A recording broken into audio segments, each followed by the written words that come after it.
한양대 찬양도 적절합니다. 이렇게 우리 설교하고 이렇게 맞게 가서 참 감사하다는 생각을 또 한번 갖게 됩니다. 우리를 도우시는 우리 하나님을 또 우리가 기억하고 또 찬양했으면 좋겠습니다. 전 이제 지난 한 주간 이제 휴가를 잘 보내고 돌아왔습니다. 위해서 기도하시고 해주시고 또 염려해 주신 분들께 감사의 말씀을 드립니다. 물론 이제 태풍 때문에 예정보다는 하루 먼저 왔습니다. 토요일 날 아침에 도착하는 이제 배를 예약을 했다가 이제 금요일부터 토요일까지 이렇게 지나갔잖아요. 태풍이. 그래서 금요일 날 오전에 이제 몸만 피해 왔습니다. 차는 그냥 부산에 버려두고 몸만 이제 올려놓았는데 그래도 일정들이 참 감사한 일정을 보내게 됐습니다.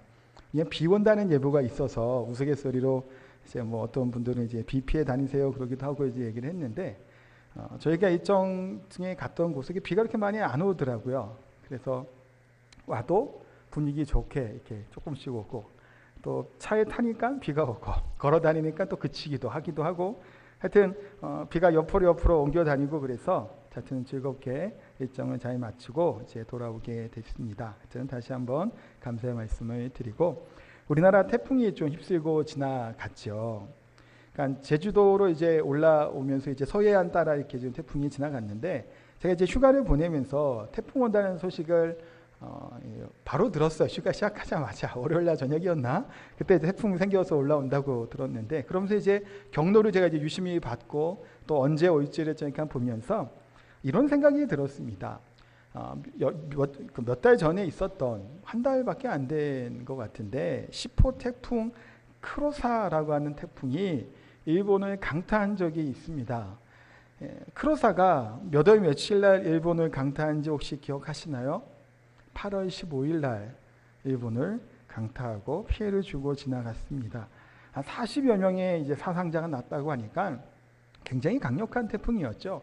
그 전에는 이제 중국, 대만으로 해서 중국 쪽에 큰 피해를 입고 그 다음에 일본 쪽으로 오고 그래서 이제 우리나라 지번에 좀 온 건데 그러면서 이런 생각이 들었어요. 당시에 인터넷상에서 이제 뭐 젊은 사람들이었겠죠. 막 얘기는 댓글에 달리고 하는 얘기가 뭐냐면 너무 이제 태풍이 좋다는 거예요. 그때 일본을 강타할 때, 야, 우리 강복절에 맞이해서 일본을 그러는구나, 뭐 고소하다는 얘기도 그렇고, 좀 잘 됐다라고 하는 그런 말들이 사실은 인터넷에 많았습니다. 그러고 보면서, 저기까지 좀 말하는 게 좀 그런데라는 생각이 들었는데, 제가 이제 이번 태풍 경로를 보면서, 그렇게 아무리 믿고 싫고 좀 불편해도, 그래도 사람이 죽어나가고 그렇게 피해를 보는 것에 대해서 우리가 그렇게 좀 비판적인 또 부정적인 말들을 자꾸 입 밖에 낸다고 하는 것이 참 인간의 참 악하다라는 생각도 들면서 또 우리나라로 또 오는 것을 보며 우리나라도 이렇게 오는데 그렇죠. 그러면서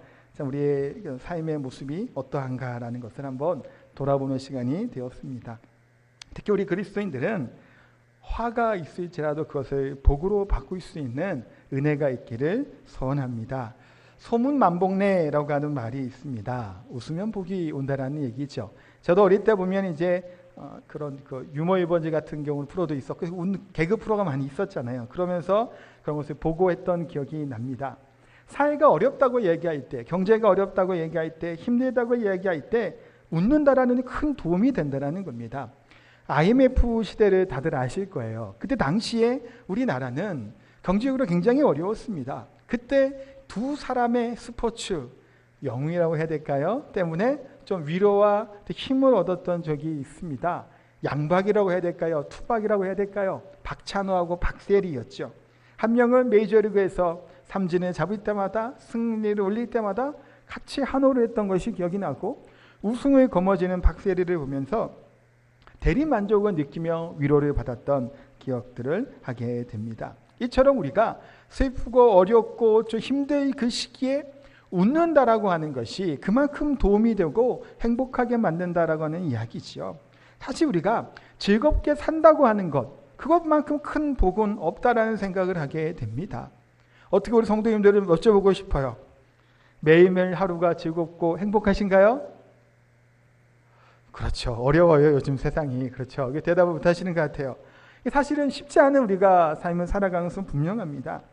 근데 이제 기쁘고 즐겁고 웃는다라고 하는 것, 억지로라도 웃어라. 그러면 뭐 기분이 좋아진다는 얘기들도 있고 뭐 한 얘기들이 있습니다. 제가 이번에 휴가 갔다가 저 이제 할머니들이 계세요, 시골에. 그래서 이번에 오랜만에 이제 또 몇 년 되고 그래서 일부러 사실 차를 가지고 이렇게 육지로 간 거였는데 이제 할머니 중에 이제 외할머니가 이제 그 저희 딸내미를 보면서 흐뭇해 하시는 거예요.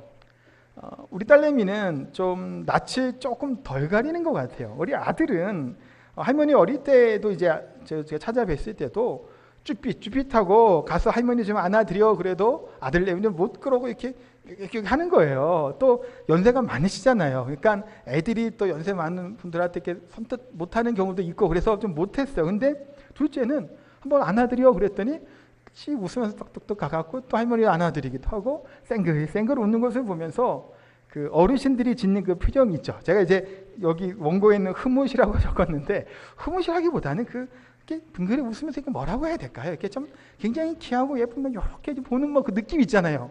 그 느낌을 제가 못 살리겠는데 그런 느낌으로 보시면서 애교를 참 많이 부려서 좀 좋겠다라는 얘기들을 좀 듣고 그랬습니다. 아이들이 왜 이쁠까요? 웃는 모습이 참 또 예쁘죠. 아이들은 얼굴이 조금 각자 개성대로 생기기도 해요. 어떤 아이들은 조금 정말 개성이 강한 아이들도 있어요. 볼 때 야, 참 그렇구나 생각. 근데 그런 아이들도 방긋방긋 웃으면 예쁜가요, 안 예쁜가요? 예뻐요. 웃는 얼굴에 침 못 뺀다는 얘기가 물론 어른이 웃는 얼굴은 모르겠으나 아이들이 행복하게 웃는 모습을 보면 어떤 어른이라고 할지라도 그 아이를 사랑스럽게 볼 수밖에 없다는 생각을 하게 됩니다. 그래서 조회하고 검색해 봤더니 아이들은 하루에 300에서 400번 정도로 웃는다고 해요. 그만큼 잘 웃는 거죠. 물론 반대로 잘 울기도 합니다만 그만큼 이 자신의 감정과 그것을 잘 표현하고 웃는 모습을 보면 참 행복하게 웃는 것을 아이들의 모습을 보게 됩니다. 어른들은 몇 번 웃을까요? 한 10대번밖에 웃지를 않는데요. 한번 생각을 해보면 그렇게 하루에 웃는 횟수가 별로 사실은 많지 않다라는 생각이 듭니다. 어떤 학자들이 점점 줄어든대요. 아이들 때는 300번 뭐 했다가 200번, 100번 하다가 점점점 나이를 들수록 하루에 뭐 10번도 웃지 않는다라고 이야기를 합니다. 우리가 행복해하는 것, 웃고 큰 소리로 하하하하 웃을 수 있는다라는 것은 얼마나 기쁘고 즐거운 일인지 모릅니다. 그 품이 없는 세상을 살아간다는 것, 행복하지 않는다는 것은 사실은 비참한 인생일 수밖에 없습니다. 기독교를 무슨 종교라고 보통 이야기를 하나요? 사랑의 종교라고 하는데 또 다른 말로 뭐라고 얘기할 수 있을까요? 우리 기독교는 요거는 맞추셔야죠. 지금 제가 무슨 얘기하고 있나요? 무슨 종교라고 얘기할 수 있을까요? 기쁨의 종교라고 얘기할 수 있습니다. 보세요. 바울 사도가 빌립보 감옥에 갇혀 빌립보 감옥에 갇힌 게 아니죠. 감옥에 갇혀 있을 때 빌립보 교회를 향해서 편지를 씁니다. 뭐라고 편지를 쓰나요? 내가 다시 말하노니 기뻐하라. 기뻐하라. 기뻐하라. 기뻐하라고 얘기를 하고 있습니다. 근데 바울은 지금 처지가 뭔가요? 감옥에 갇혔단 말이에요. 몸이 구속되어 있어서 마음대로 운신할 수 없는 처지에 처해 있었음에도 불구하고 빌립보 성도들을 향해 우리를 향해서 뭐라고 얘기하나? 기뻐하라는 거예요. 어떻게 기뻐할 수 있을까요? 기쁠 수 없는 상황 가운데서 우리 기독교의 신앙은 뭘까요? 기뻐하는 거예요. 사실 우리가 이 기쁨을 누리지 못하고 살아간다면 아까 제가 여쭤봤잖아요. 혹시 행복하고 기쁘냐고. 대답들을 못하시면 문제예요. 이거는. 조금 어렵기 때문에 그럴 수는 있어요. 그러나 우리가 그 어려운 가운데서 또 무엇 때문에 기뻐할까요? 주 안에서 우리가 기뻐할 수 있을 줄 믿습니다. 기독교는 기쁨의 종교, 행복한 종교다라고 얘기할 수 있습니다. 오늘은 룻기를 이제 마무리할 겁니다. 마무리하면서 제 뒷부분까지 보게 될 텐데 룻기의 주인공은 누굴까요? 첫 번째 룻기니까 룻. 두 번째는 보아스. 세 번째는 나오미. 누가 주인공인 것처럼 보이시나요? 그 중에 한 명을 꼽으면 나오미예요. 처음에 나오미의 가정의 이야기를 시작을 했다가 나오미로 사실은 마치게 되는 것들을 우리가 보게 됩니다. 나오미의 이름의 뜻이 뭐라고 얘기했나요? 제가 기쁨 얘기를 왜 했겠어요? 그 의미잖아요. 기쁨과 행복, 즐거움이라고 하는 이름을 가지고 있었던 나오미. 근데 이 나오미가 어떻게 되나요? 사실 성경에 자세히 나와 있지는 않아요. 행복하게 아마 살아갔을 겁니다. 엘리멜렉과 결혼해서. 그런데 흉년이 들게 돼서 흉년을 피하기 위해 잠시 조금 더 나은 삶을 살기 위해서 어디로 이주하죠? 모압으로 이주하게 됩니다. 사실 아마도 엘리멜렉이나 나오미가 모압으로 이주할 때는 이런 생각이 있었을 거예요. 거친 소나기는 뭐 해야 되나요? 맞아야 되나? 피해야 되나요? 피하라고 얘기가 있죠. 피하려고 아마 이주했던 것 같아요. 근데 그 기간이 10년이나 되는 거예요. 또한 뿐만 아니라 이방 지역에서 하나님 말씀대로 살아가려고 했던 것이 아니라 누구를 며느리로 맞이하게 되나요? 모압 여인, 이방 여인들을 그대로 며느리로 맞이하게 됩니다. 이 얘기는 뭘까요? 그냥 이 모압 땅에서 정착하고자 하는 의도가 분명히 있었다라는 거예요. 처음에는 흉년 때문에 피했겠죠. 근데 모압에 살다 보니까 괜찮은 거예요. 신앙과 믿음, 그것은 좀 멀어졌겠죠. 당연해요, 그것은. 그런데 살만하거든요. 두 며느리들 다 모압 여인으로 맞이해서 그 안에 정착하며 살기로 합니다. 그런데 흉년을 피해서 떠나갔던 모압에서 엘리멜렉과 나오미의 가정은 무엇을 만나나요? 큰 태풍을 만나게 됩니다. 이 태풍은 피해갈 수도 없어요. 잠시 어디로 갔다가 올 수도 없습니다. 엘리멜렉이 죽습니다. 두 아들마다 다 죽게 돼요.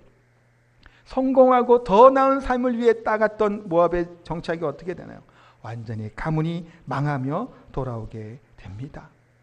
사실 나오미가 다시 돌아오는 건 쉽지는 않았을 겁니다. 지난번에도 말씀드린 것처럼 1장 13절에 보면 자신의 나오미라고 부르는 이 동네 여인들에게 나오미가 뭐라고 얘기하나요? 말하라 불러라 라고 얘기해요. 나는 나오미라고 불릴 수 없다라는 겁니다. 얼마나 그 상태가, 처지가 비참하냐라는 것을 그대로 알려주고 있는 대목입니다. 그런 생각을 왜 안 했겠어요? 금이환영해야 되잖아요. 성공해갖고 쫙 돌아오면 얼마나 동네 사람들이 즐거워하고 좋아하겠냐라는 거예요. 근데 망해서 돌아온 거예요. 어떤 사람 같으면 또 견디지 못하는 사람들은 극단적인 선택을 할 만한 비참한 가운데 돌아오게 됩니다. 그런데 나오미는 하나님의 음성에 귀를 기울이고 부끄럽고 창피하고 수치스럽지만 고향으로 다시 돌아오게 된 겁니다. 그렇게 고향으로 돌아온 나오미의 삶은 어땠을까요? 어떻게 살아갔을까요? 두 명이서. 성경에 정확하게 나와 있지는 않아요. 근데 우리가 아마 상상을 하고 추측을 해볼 수 있습니다. 보아스가 룻에게 이야기를 합니다. 룻을 안다라는 거예요. 그러면서 뭘 얘기를 하나요? 당신이 시어머니를 그렇게 잘 봉양하고 하는 것을 내가 안다라는 겁니다. 그 얘기는 뭘까요? 나오미와 룻이 더 정답고 행복한 그런 모습으로 마을에서 살아가고 있음을 볼 수 있습니다. 이전에는 뭔가요? 하나님을 왕으로 섬겨야 되는 엘리멜렉이라고 하는 가정이었으나 내가 왕이 되어서 내 마음대로 내 뜻대로 이주하고 내 마음대로 선택했던 이 가정이 하나님 중심으로 하나님 편에 설 때 되는 가정으로 바뀌게 됐음을 우리가 알 수 있습니다. 좋은 소문이 나는 거예요. 오늘 본문에 보면 이 사건이 어떻게 되나요? 4장으로 오면서 극적인 반전이 왔다라는 거예요. 1장은 뭘로 시작한다고 말씀드렸나요? 죽음과 어둠과 침묵, 암울함, 좌절, 낙심 이로 시작하죠. 죽어요. 1장 3절에 엘리멜렉이 죽어요. 5절에 두 아이들 다 죽습니다. 그랬던 이 죽음의 1장에서 뭘로 바뀌게 될까요? 4장으로 가니까 4장 13, 14절에 아들을 낳은지라. 죽음이 있고 생명의 태어남이 있습니다. 제가 어르신들이 아이들이 좋아하는 이유를 웃는 모습으로 얘기도 드렸지만 한편으로는 이런 생각도 들어요. 연세가 많아지시고 또 이렇게 됐다 보면 모르겠어요. 하여튼 죄송한 표현이 좋지만 좀 본인들은 좀 이렇게 힘들어지잖아요. 몸이 아파지기도 하고 약해지기도 하고 또 그러다 보니까 또 마지막으로 준비해야 되기도 하고 저희 할머니들이 두 분 다 하시는 얘기가 저희 친할머니도 빨리 올 가을에 데려가 달라 기도를 그렇게 하는데 하나님이 안 들어주신다는 거예요. 들어가 달라고 기도를 한대요. 너무 나이도 많고 또 아들들 불편하다는 거예요. 자기 때문에 일부러 또 내려오고 해야 되니까. 근데 할머니 계시니까 형제들 얼굴 한번 더 보는 건데, 그렇죠? 안 계시면 뭐 사실 더 보게 되나요? 근데 그런 얘기를 하시는 거예요. 외모가 똑같은 얘기를 하시는 거예요. 이제 죽어야 된다라는 그 죽음을 이제 생각을 해요. 그런데 어린 생명을 볼 때 그 뭐라고 할까요? 본인은 이제 나이가 들어가지만 자라나는 생명, 태어난 생명의 그 귀함, 그런 것들을 좀 느끼시는 것이 아닌가라는 생각을 한번 해보게 됐습니다. 룻기는 바로 죽음과 죽음으로 시작했던 이것이 태어남으로 바뀌게 되는 것을 보게 됩니다. 룻기 4장 13, 14절에 보면 그래서 그가 아들을 낳은지라 여인들이 나오미에게 이르되 찬송할지로다. 하나님이 오늘 내게 기업 물을 자가 없게 하지 아니하셨도다. 이 아이의 이름이 이스라엘 중에 유명하게 되기를 원하노라 라고 칭송하며 축하해 줍니다. 그런데 보세요. 13절에 보면 이렇게 드디어 룻하고 보아스가 결혼을 한 거예요. 제가 지난주에는 그 드라마처럼 이렇게 설명을 좀 표현을 잘했는지는 모르겠으나 설명을 좀 드렸잖아요. 드디어 결혼을 하게 된 거고 아이들이 태어나게 된 겁니다. 그런데 룻기 4장 17절 말씀에 보면 이렇게 여인들이 이야기를 합니다. 17절 말씀을 한번 같이 읽어보도록 하겠습니다. 그의 이웃 여인들이 그에게 이름을 지어주되 나오미에게 아들이 태어났다 하여 그의 이름을 오벳이라 하였는데 그는 다윗의 아버지인 이새의 아버지였더라. 자, 여기서 누구의 아들인가요? 룻의 아들임에도 불구하고 여인들은 뭐라고 얘기하나요? 나오미에게 아들이 태어났다라고 이야기를 합니다. 룻을 축하해 주는 것이 아니에요. 누구를 축하해 주고 있나요? 나오미에게 지금 축하해 주고 있습니다. 그러면서 뭐를 얘기하나요? 그 아이의 이름을 오벳이라고 이름을 지어줍니다. 오벳이라고 하는 이름의 뜻은 섬기는 자라고 하는, 섬긴다라고 하는 의미를 가지고 있는 이름의 뜻입니다. 엘리멜렉은 하나님은 나의 왕이었죠. 지금 오벳은 섬기는 자예요. 이 가정은 왕으로 섬기지 못했으나 누구를 통해서, 우리가 이 의미를 좀 영적으로 보면 이런 의미가 또 있는 것 같습니다. 예수 그리스도를 뭐라고 우리가 표현하나요? 섬김의 종이라고 표현을 하죠. 우리를 대신해서 예수 그리스도께서 이 땅에 오셔서 십자가에 죽으심으로 하나님의 그 의를 이루신 분이 우리 예수님이십니다. 예수님은 고난의 종, 섬김의 종으로 이 땅에 오셨죠. 나오미는 오벳이라는 사람을 통해서 자신의 말년의 봉양자로, 자기의 그 남편의 그 대를 이을 자로 오벳을 갖게 됩니다. 모압 여인으로 며느리 삼았던 이 나오미, 그러나 그것이 끊어질 것 같았던 이 상황에서 하나님께서는 이들을 연결하고 이어주시게 되는 것들을 보게 됩니다. 나오미는 이제는 더 이상 마라가 아니에요. 그런데 나오미는 마라의 상태를 어떻게 했을까요? 경험한 겁니다. 이전의 삶은 엘리멜렉이라고 하는 이름처럼 살지 못했죠. 하나님을 왕으로 섬기지 못했지만 이제 마라라고 하는 고통과 괴로움을 겪은 이후에 나오미는 어땠을까요? 참된 하나님의 은혜를 경험하는 것이고 그리스도 안에서, 하나님 안에서 주시는 참된 기쁨과 즐거움을 맛보게 되는 것이 바로 나오미라는 겁니다. 시편 119편 67, 68절에 보면 이렇게 고백하고 있습니다. 고난 당하기 전에는 내가 그릇 행하였더니 이제는 주의 말씀을 지키나이다. 주는 선하사 선을 행하시오니 주의 율례로 나를 가르치소서. 아멘. 고난 당하기 전에는 내가 그릇 행하였다라는 겁니다. 내가 마라의 상태에 처하기 이전에는 뭐라는 걸까요? 내 마음대로 살아갔다라는 겁니다. 근데 이제는 주의 말씀을 지키나이다. 진정한 나오미의 삶이 나오미에게 펼쳐졌다라는 겁니다.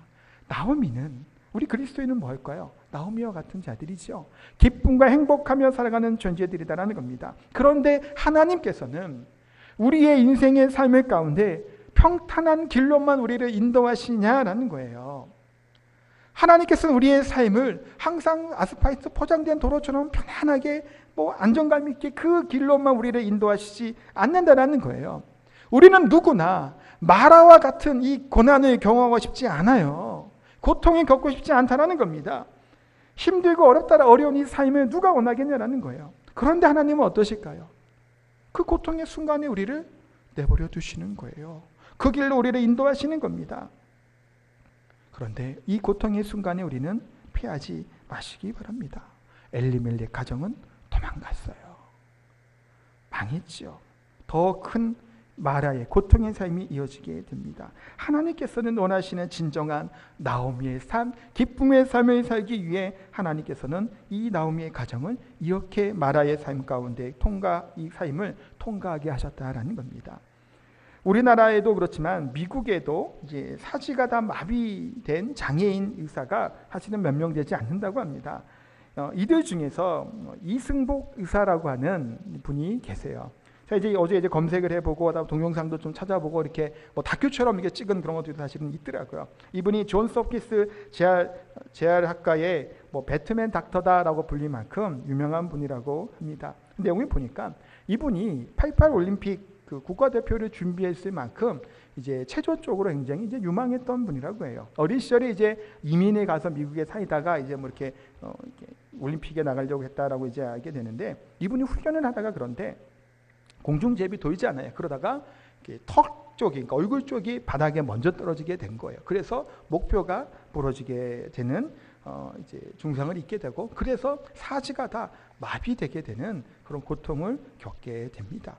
그러면서 이분이 이런 얘기를, 기적은 언제나 당신 안에 있습니다라고 하는 책에, 자서전 같은 책이에요. 거기에 이제 이런 내용들이 이제 들어있다고 하는데, 하나님은 마음만 먹으면 내 몸을 좀 더 높이 띄울 수도 있었고, 가까스로 손으로 땅을 짚게 만들어 큰 사고를 피하게 할 수도 있었다. 하지만 하나님은 그냥 바라보기만 하셨다. 왜 막지 않으셨을까? 나는 하나님의 자식인데, 나도 하나님의 존귀한 자인데 왜 하나님이 그냥 바라보고 계셨을까? 의문이 드는 거예요. 그럴 수밖에 없겠죠. 이때 이분이 고백을 하는 겁니다. 하나님이 나를 어디에 쓰시려는 걸까? 무엇이든 나는 그의 뜻을 따를 생각이었다. 하나님, 당신 뜻대로 하소서. 어떤 결과가 나오든 주님의 뜻이라 생각하고 겸허하게 받아들이게 하겠습니다. 라고 하는 고백이에요. 이분이 이제 뉴욕 대학에 가고 거기서 성교사님을 만나서 또 이제 신앙을 크게 갖게 됐다고 합니다. 이분의 영상에 보니까 영어로 물론 얘기하죠. 자막에 나와 있는 이런 얘기를 해요. 지금 그 환자에게 와서 이제 진료를 하면서 얘기하는 거예요. 자신이 체조 선수였다라는 얘기, 지금 이 얘기를 하는 거예요. 그러면서 나는 근데 목표가 부러졌다. 그래서 절망 가운데 아무것도 못하는 처지가 되었다. 그러나 하나님께서 나를 이렇게 세우셨다라는 얘기를 하는 거예요. 그러면서 그 환자에게 용기를 북돋아 주는 거예요. 당신도 하나님이 사랑하시고 하나님의 놀라운 계획을 가지고 있다라는 겁니다. 그래서 하나님이 나에게 일하셨고 역사하셨던 이 하나님께서 당신에게도 동일하게 은혜를 베풀어 주실 것이다 라는 게 하면서 힘을 주기, 용기를 북돋아 주는 것들을 보게 됩니다. 그 다친 환자의 얼굴에 또 카메라가 딱 돌렸는데 소년이었어요. 아직 어린 시절이었죠. 자신처럼. 이런 쪽 재활의학과에 있다 보면 본인처럼 이게 현대의학을 고치지 못하는 병들이 분명히 있습니다. 그러면 그 장애를 안고 살아가게 되겠죠. 그때 자신을 빗대어 상대방을, 환자들을 위로하고, 또 본인이 병이 있고 아팠기 때문에 그 아픈 환자들의 어려움과 아픔이 무엇인지 잘 알고 그것을 치료해 가게 되는 가정들을 보게 됩니다. 이분은 이렇게 고백을 하는 거죠. 자기 자신의 꿈은 국가대표가 되는 거였습니다. 그런데 그 꿈이 순간에 날아가 버렸죠. 하나님은 살아계심에도 불구하고 왜 그러셨을까? 그러나 이 다른 길이 하나님의 은혜가 있음을 이분은 고백하고 있는 겁니다. 사랑하는 성도 여러분, 우리가 결코 사실은 기억해야 될 것이 이거예요. 하나님은 신실하신 하나님이라는 사실을 우리가 기억해야 됩니다. 오늘 성경에는 또 다른 좀 의아하게 여겨질 만한 성경의 대목들이 나옵니다. 이게 뭐냐 하면 18절부터 나오는 계보예요. 베레스의 계보는 이러하니라 라고 하면서 시작하게 됩니다. 베레스가 누군가요? 혹시 아시는 분 계시나요? 베레스? 잘 모르시죠? 별로 유명한 사람은 아니에요. 신령한 신앙에 굉장히 훌륭한 업적이 있었던 사람도 아닙니다. 다윗을 낳았다라로 그냥 성경은 끝납니다. 이것은 다윗을 강조하기 위함이죠. 그 얘기는 룻기라고 하는 성경이 언제 쓰여진 걸까요? 다윗 이후에 쓰여진 거예요. 그 시대 이후에. 그러니까 뒤늦게 그 과거에 있었던 룻기 시절을 기록한 겁니다. 그럼 왜 성경은 굳이 아브라함과 이삭과 야곱이라고 하는 걸출한 족장들을 다 내버려 두고 베레스라고 하는 우리가 알지 못하는 사람을 여기에 기록하고 있을까요? 4장 12절에도 보면 이렇게 말씀하고 있어요.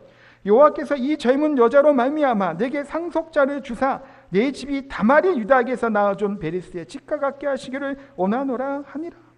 베레스가 여기서 또 나오는 겁니다. 다말과 유다 사이에 출생했던 사람이 베레스예요. 사실은 잘 모릅니다. 창세기 38장에 보면 나와요.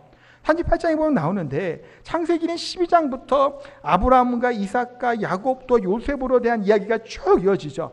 그때 그 중간에 생뚱맞게 38장에 기록되어 있는 것이 유다와 다말의 이야기예요. 그런데 이 내용은 별로 아름답지 않아요. 불쾌할 수 있는 이야기, 불편할 수 있는 이야기가 그 가운데 들어가 있습니다. 야곱에게는 12아들이 있습니다. 그 중에 넷째 아들이 유다예요. 이 유다는 유명한 자죠. 왜 유명한가요? 유대인이라고 얘기할 때 유대인의 유다가 바로 유대인의 유대가 유다예요. 유다로부터 온 거예요. 남유다, 북이스라엘 때 그 유다입니다.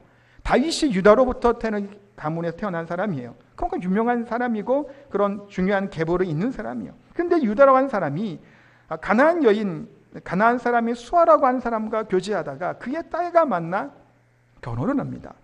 큰아들은 엘, 둘째는 오난, 셋째는 셀라라고 하는 세 아들을 얻는데 창세기 38장 1절로 15절에 보면 이제 큰아들 엘이 다말이라고 하는 여인을 만나서 결혼을 합니다. 근데 성경에 보니까 여호와 보시기에 악하다라고 기록하고 있어요. 이 엘이라고 하는 큰아들이 하나님이 엘을 주게 돼요. 그랬더니 다말은 아이도 없고 그 후손도 없는데 혼자 됐잖아요. 그러면 계대 결혼이 되네. 둘째 오난이 그 형수였던 이제 다말과 이제 결혼해서 살게 돼. 근데 오난도 거부하는 거예요. 그래서 하나님이 오난도 죽여요. 셀라가 남았습니다. 그랬더니 유다가 두렵잖아요. 이거 세 아들인데 다 죽게 생겼어요. 그러니까 아직 어리니까 친정가 있어라. 근데 시간이 흘러요. 셋째가 장성했음에도 불구하고 부르지를 않는 거예요. 그래서 다말이 시아버지 유다가 항상 장사하고 다니는 그곳을 찾아갑니다. 뭘로 할까요? 위장을 해요. 창녀로 위장을 해서 그를 유혹해요. 그러면서 증표로 뭘 받냐 하면 도장과 끈과 지팡이를 받게 됩니다. 잠자리에 같이 한 이후에 석 달이 지난 후에 다말이 임신했다는 소식을 유다가 듣게 돼요. 기가 막힐 일이죠. 유다가 그래서 다말을 불태워 죽이라 그래요. 그랬더니 다말이 30장 25절을 보면 이 물건의 임자로 말미암아 내가 임신했나이다 라고 하면서 이 증표였던 도장끈 지팡이를 줍니다. 유다가 얘기해요. 그가 나보다 옳도다. 내가 그를 내 아들 셀라에게 주지 아니하였음이로다 라고 얘기하면서 아들이 태어나게 되는 그 아들이 뭐냐면 베레스예요. 그것도 둘째 아들이었던 베레스입니다. 그리고 끝이에요. 더 이상 베레스에 대해서 나와 있지 않습니다. 그런데 지금 룻기에서는 그 이후로 수많은 시간이 흐른 후에 지금 베레스라고 하는 이름이 다시 등장을 하는 겁니다. 다말에게서 유다로 낳은 이 아들에 대한 얘기를 하고 있죠. 유다에게서 베레스가 나왔고 룻이 보아스를 통해서 오벳을 낳게 된 이것을 연결해 주는 것이 바로 베레스라고 하는 사람이 등장하게 되는 겁니다. 왜 그런 성경이 이 베레스를 가장 이 룻기에 나오는 시초로 이렇게 딱 나와 있을까요? 사실은 유다가 다윗으로 이어지게 되는 계보의 장자예요. 근데 아들들을 낳지 못하고 죽게 됐죠. 셀라는 사실은 좀 뻗어나갔지만 메시아의 족보가 끊어질 위기에 처한 겁니다. 지금 엘리멜렉 같은 것도 마찬가지예요. 아들들이 다 죽게 돼요. 거기에 누가는 룻이라고 하는 여인이 등장하게 되는 거예요. 지금 다말이라는 여인도 사실은 위험을 무릅쓴 거죠. 변장까지 해가면서 시아버지를 만나 동침하게 되는 일이 일어나게 된 겁니다. 사실은 깨끗하고 되게 거룩한 그런 것 사실은 아니에요. 그럼에도 불구하고 성경이 그것을 기록하고 있는 거예요. 왜 이것을 기록하게 될까요? 첫 번째는 이거예요. 메시아의 계보가 이어지는 겁니다. 누구를 통해 이어지게 될까요? 부정해 보이고 연약해 보이는 여인들을 통해서 메시아의 계보는 이어지게 되는 것을 뜻하게 됩니다. 이것을 통해서 무엇을 할 수 있을까요? 하나님의 열심히, 하나님의 애쓰심, 하나님의 계획, 이것은 뭐 하는 걸까요? 끊어질 수 없다라는 거예요.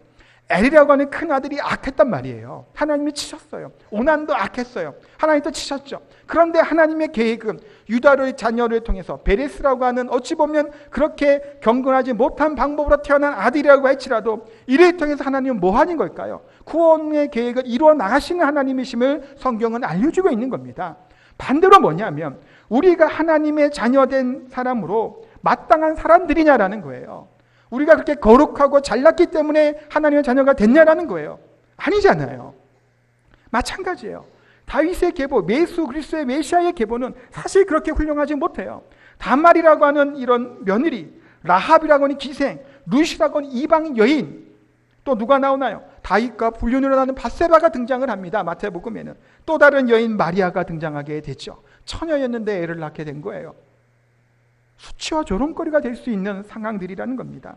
이와 같은 상황 가운데 뭘 말씀하시나요? 하나님의 측량할 수 없는 은혜와 하나님의 구원은, 하나님의 구원은 하나님께 있고 여호와께 있다는 사실을 성경은 분명하게 말씀해주고 있다는 겁니다. 사랑하는 성도 여러분, 우리는 사실은 별 볼 일 없을 수 있어요. 내가 그렇게 하나님의 자녀 없이 못 살기도 한단 말이에요. 저 자신도 마찬가지고. 근데 그럼에도 불구하고 하나님께서는 나는 나를 좀 포기하고 싶고 나는 나를 별 볼 일 없어 보일지라도 하나님은 뭐 하실까요? 나를 절대로 포기하지 않으신다라는 겁니다. 예수 그리스도를 통해서 우리의 삶을 바꾸시는 분이세요. 절대로 그냥 내버려 두시지 않고 상처와 아픔과 고통에 힘겨워하는 우리의 삶을, 이 좌절하고 낙오자와 같은 우리의 삶을 뭐로 바꾸실까요? 승리자의 삶으로 바꿔주시는 겁니다. 그러니까 처음에 태풍 얘기를 했죠. 태풍이 싫은 거예요. 사실은 농사 지는 분도 많이 계실 거예요. 우리 교회 중에서도, 성도 중에서도 피해를 봅니다. 누가 태풍이 오면 좋아할까요? 제가 검색을 하고 찾아봤더니 태풍의 역할이라는 것이 있더라고요. 태풍은 이렇게 글에 나와 있어요. 인간의 입장에서는 재앙일지도 몰라도 지구 전체의 시스템으로 볼 때는 분명한 역할이 있다. 적도 지역의 열 에너지를 다른 지역으로 나누어져 지구 전체의 열 에너지 균형을 맞추는 아주 중요한 일이다. 물이 부족한 곳에 비를 뿌려 해당 지역의 생태계를 유지시키는 것도 태풍의 역할이다. 태풍이 단순히 재앙이 아니라 지구 생태계에 꼭 필요한 존재라는 뜻이다 라고 어떤 관련된 잡지에 나온 내용이에요. 태풍이 우리가 굉장히 재앙으로만 여기잖아요. 고통으로만 여기는 건 사실은 그렇죠. 그런데 지구 전체적으로 볼 때는 열 에너지를 골고루 분배하고 분산시키는 역할이 있다는 겁니다. 물이 필요한 지역에 태풍은 비구로 오면 물고 갑니다. 거기에 비를 내려주게 되죠. 꼭 필요하다는 겁니다. 우리 인생의 때로는 어떨까요? 태풍에 맞이한 것처럼 황폐해지고 절망스러울 때도 있어요. 낙심되고 좌절할 때도 있다는 겁니다. 지금 우리의 현재 상태가 실패하는 것처럼 보일 수 있어요. 나오미의 가정을 보세요. 망했잖아요. 완전히. 남자들은 다 죽어버렸어요. 소망이 끊어진 거예요. 그 가운데 하나님은 뭘 말씀하고 계시나요? 아들을 낳은지라. 절망에서, 죽음에서 뭐예요? 소망으로, 희망으로 바꾸어주시는 은혜가 바로 오늘 본문 가운데 있게 됩니다. 아들을 낳음으로 절망과 낙심이 희망과 기쁨으로 변하게 된 겁니다. 하나님의 사랑과 은혜가 우리 가운데에도 있을 줄 믿습니다.